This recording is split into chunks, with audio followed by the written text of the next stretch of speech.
Hey there, and welcome! Today, we're going to dig into two skills that are honestly make or break for any new manager, planning and decision-making. Getting these right is what really separates a good team member from a truly great leader. All right, so picture this. You've been crushing it at your job. You've proven yourself, and you finally got that promotion into management. First off, congratulations. But now comes the big question, right? What's next? Because let me tell you, the whole game has changed. And this is the part you really have to get.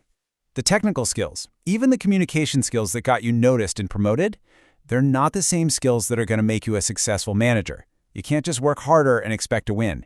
It's a different game now. Okay, so let's talk about your new toolkit. You've got to shift your whole mindset from doing the work yourself to making the work happen for your team. And that requires a whole new set of managerial skills. Now look, there are 9 key skills that every effective manager needs. The whole shebang, from problem solving to building team chemistry. But today, we're going to zero in on the 2 absolute cornerstones that everything else is built on: planning and decision making.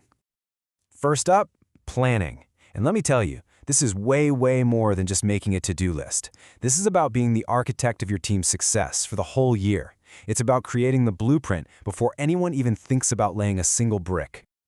So what does that actually mean?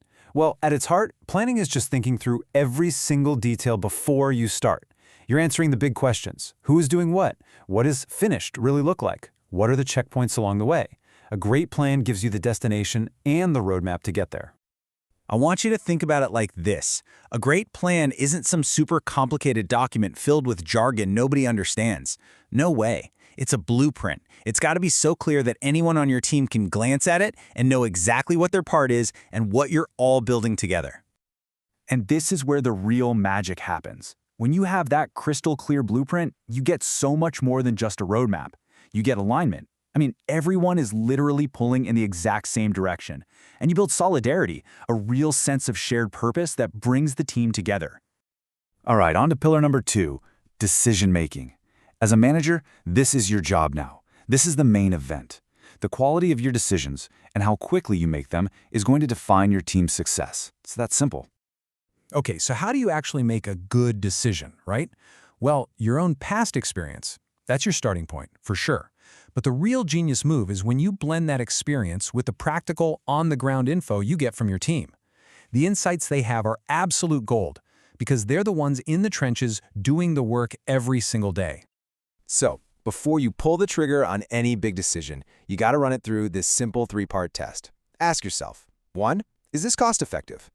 2, is it going to save us time? And 3, most important of all, is it actually going to lead to better quality work? If you can get a yes on all 3, you're in a really good spot. Okay, so we've covered the 2 big foundational skills. The question now is, what do you do with this? How do you actually put it into practice starting tomorrow? Let's boil it down to your next steps. All right, let's make this super simple. When it comes to planning, your one job is to create that clear blueprint for success. And for decision-making, make sure every choice you make is backed up by the real-world, practical information from your team. That's it. That's your starting point. And so, I'll leave you with this final thought. As you go back to your role, now that you're thinking about planning and decision-making in this way, just ask yourself this. What will your next important decision be?